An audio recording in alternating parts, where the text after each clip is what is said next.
buhay. Mayroon na naman ako ulit na ipapakita na simpleng kaalaman sa mga ganito.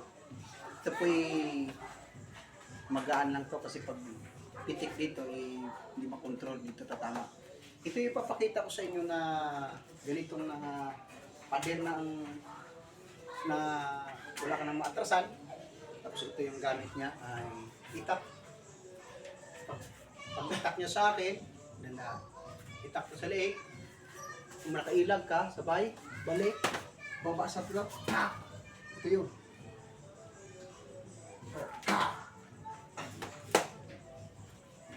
Ulit.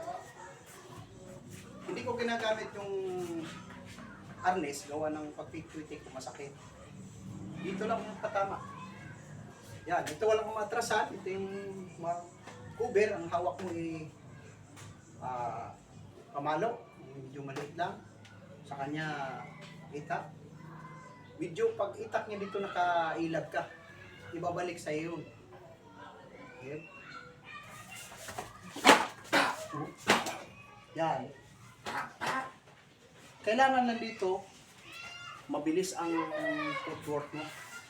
Saka kailangan ito na pag-aralan mo talaga yung step.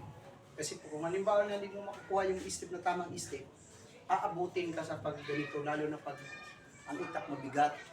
Pero pag halimbawa naman ng ito, ang hawak ko, ito ay itak, sa pag-option niya pag itak dito sa akin, may sugat na siya kagad.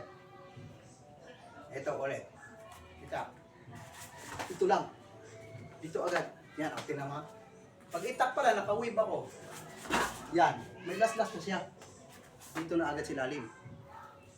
Pag wave ko pa lang, mayroon na agad ako silalim nakalaslas na siya. Makabalik man siya, pero may tama. Pero kung halimbawa ng hawak mo isang pamalo lang, kailangan mo talagang umilag ka. Palayo. Kailangan ito ang dapat mong patamaan. Kasi ito, pag halimbawa ang itong harness ang hawak mo, talagang malalaglag ito. Siyempre, pinitik ito ng malakas, laglag yan. Ito yung halimbawa, ang hawak ko pamalo lang, maliit. Yan.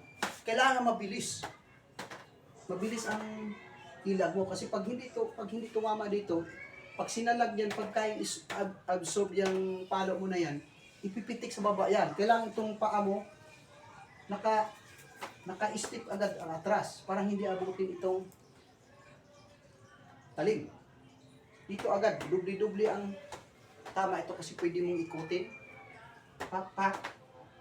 Saka mag-counter sa taas. Ulit. Papakita ko sa inyong mabilis.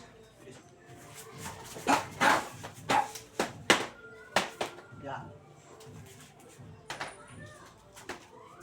Ito, hindi ito masakit. Gawa ng pag ginagamit ko to, masakit sa kanya. Basta pag halimbawa ng hawak mo ito, halimbawa ito ay itak, yun, pag nakailag ka, yun na nga yun, idandahan mo na. Dito ka, laslas. Sabay, pag laslas mo dito, itong kamay mo, naka-cover ka agad. Dito tayo, dito banda ka. Yan, ito, nakailag ka, laslas, ito agad. Nakadipinsa, parang hindi siya makababa, nakadipinsa na yan. Pag dipinsa mo rito, kung halimbawa ito itak, laslasan mo ulit dito. Kailangan ito, lagi mong dipinsahan. Tsaka kailangan mabilis ang footwork mo at mabilis ang step mo.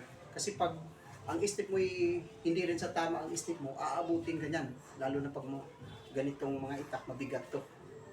Kaya yung pag-aaral ng martial art, hindi biro na isang beses lang pag-aaralan ng isang technique, mabilis na agad nakukuha. Madaling panoorin sa video, madaling ibabas sa mga nanonood, pero pagdating sa actual, napakahirap practice ang isang technique. Kasi hindi naman yung isang beses lang pinag-aralan din namin, kagaya sa akin na baguhan pa lang ng instructor, ako po nag-aaral pa lang ng kung paano ko ma-improve aking sarili. Kaya lagi ko inuulit sa mga nanonood sa aking video, ako po hindi magaling. Ako po may kunting kaalaman lang. Sinishare ko sa pamagitan ng social media. Kaya itong mga diskarte ito, pinapakita ko lang, idandahan ko. Kung halimbawa itong hawak ko ito is itak, kapwa itak. Kung halimbawa pag, siyempre hindi naman yung tataga dito yan. Dito talaga yung tatagaan pag galit ang isang tao. Pag nakailag ka, dandahan. Dito, pag laslas mo dito, ito agad yung isang kamay mo, naka-recover ka agad dito. Para mahadampot mo itong itak. Sabay, pag atras mo dito ka agad. Pwede mo naman hindi siya laglag to. Kung halimbawa naman na yung kagaya ng ginawa kanina na ito ipamalo lang, yun na nga kasi kayang i-absorb yung paggalit ng isang tao, ibabalik sa'yo,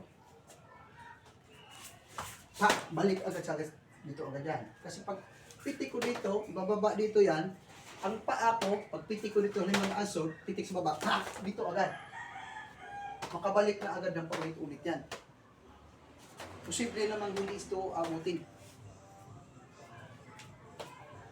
Okay, maraming salamat.